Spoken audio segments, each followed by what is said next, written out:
Voluntary వ్యవస్థ మీద మొదటి నుంచి కూడా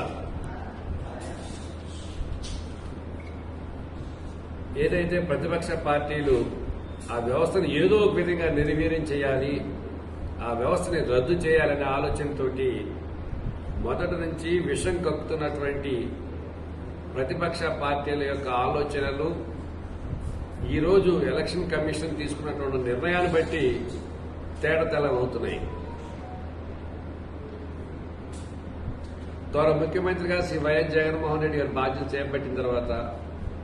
పరిపాలనా పరంగా అనేక రకాలైన సంస్కరణలు తీసుకొచ్చి ఆ తీసుకొచ్చిన కర్మలో భాగంగానే వాలంటరీ వ్యవస్థ, సచివాలయ వ్యవస్థ,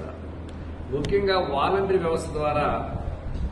ప్రభుత్వం ప్రవేశపెట్టేటువంటి సంక్షేమ కార్యక్రమాలు డెలివరీ సిస్టంలో ఎంత ఫాస్ట్గా జరుగుతున్నాయి అనేటువంటిది మన దగ్గర కొల్లలుగా ఆధారాలు ఉన్నాయి. మంచం మేంచి లేవలేనటువంటి అవ్వాతాతలు కూడాను 1వ తారీఖు వచ్చిందంటే 5 గంటలకల్లా వెళ్లి వాళ్ళ ఇంటికి వెళ్లి వాలంటీరు ఆ పెన్షన్స్ అందించే క్రమంలో సంబంధిత లబ్ధిదారులు ఎంత సంతృప్తి చెందుతున్నారో అనేక సందర్భాల్లో మనం చూసాం. ఇవాళ యావత్ భారతదేశం మొత్తం మీద కూడాను ఆంధ్ర రాష్ట్ర ముఖ్యమంత్రి వైఎస్ జగన్మోహన్ రెడ్డి గారు ప్రవేశపెట్టినటువంటి వాలంటరీ వ్యవస్థని ఎవరికి వాళ్లే వాళ్ళ రాష్ట్రాల్లో ప్రవేశపెట్టాలని చెప్పి మన రాష్ట్రానికి వచ్చి ఒకసారి ఆ వ్యవస్థ మీద జరుగుతున్నటువంటి నిర్ణయాలన్నింటినీ కూడా అధ్యయనం చేసుకుని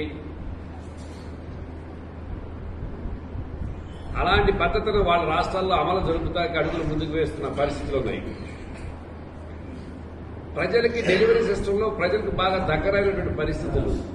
ఎక్కడ అవినీతికి తావు లేకుండా, ఎక్కడ పొలిటికల్ పైరవీలకు తావు లేకుండా ఎంతో పారదర్శకంగా ఆ వ్యవస్థ కొనసాగుతున్నటువంటి పరిస్థితుల్లో గత 2-2.5 సంవత్సరాల నుంచి వైపు చంద్రబాబు నాయుడు ఏమో వాలంటరీ వ్యవస్థ అంటే ఓట్ల మోసే ఉద్యోగం, అది కూడా ఒక ఉద్యోగం అన్నాడు. ఆయనకు మద్దతు పలికి వత్తాసు పలికేటటువంటి పవన్ కళ్యాణ్ గారేమో ఇక అనరానటువంటి మాటలతోటి ఈ వ్యవస్థను దూషించినటువంటి పరిస్థితులు ఉన్నాయి. లాస్ట్ గా ఏ స్థాయికి దిగజారంటే వాలంటరీ వ్యవస్థలో ఉమెన్ ట్రాకింగ్ జరుగుతుందనేటువంటి నీచమైన స్థాయికి కూడా పవన్ కళ్యాణ్ గారు దిగజారిన పరిస్థితులు ఉన్నాయి.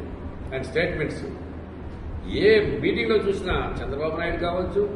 పవన్ కళ్యాణ్ కావచ్చు, లోకేష్ కావచ్చు, వాళ్ళకు మద్దతు పలికేటువంటి ఇతర పార్టీల నాయకులు అందరూ కూడా ప్రతి సందర్భంలోనూ ఏ వేదిక మీద చేయనప్పుడు కూడా వాలంటరీ వ్యవస్థను కించపరిచే విధంగా మాట్లాడిన పరిస్థితులు. అంటే ఈ రాష్ట్రంలో వాళ్ళ ఆలోచన ఏంటంటే జగన్మోహన్ రెడ్డి గారి యొక్క పరిస్థితి యథావిధిగా కొనసాగించాలి, నడవలేనటువంటి, కళ్ళు కనపడనటువంటి, అంగవైకల్యం కలిగినటువంటి, మంచం మీద నుంచి లేవలేనటువంటి నిరుపేదలకు సాయం చేసే విషయంలో తప్పనిసరిగా ఎలక్షన్ కమిషన్ పునరాలోచన చేయాలని చెప్పి రాజకీయ పార్టీలకు సంబంధించిన వ్యక్తులుగా మేము మాట్లాడటం కాదు, ఇది సామాన్య మానవులు మాట్లాడుతున్నటువంటి అంశాన్ని మీడియా ద్వారా మేము తెలియజేస్తున్నాం.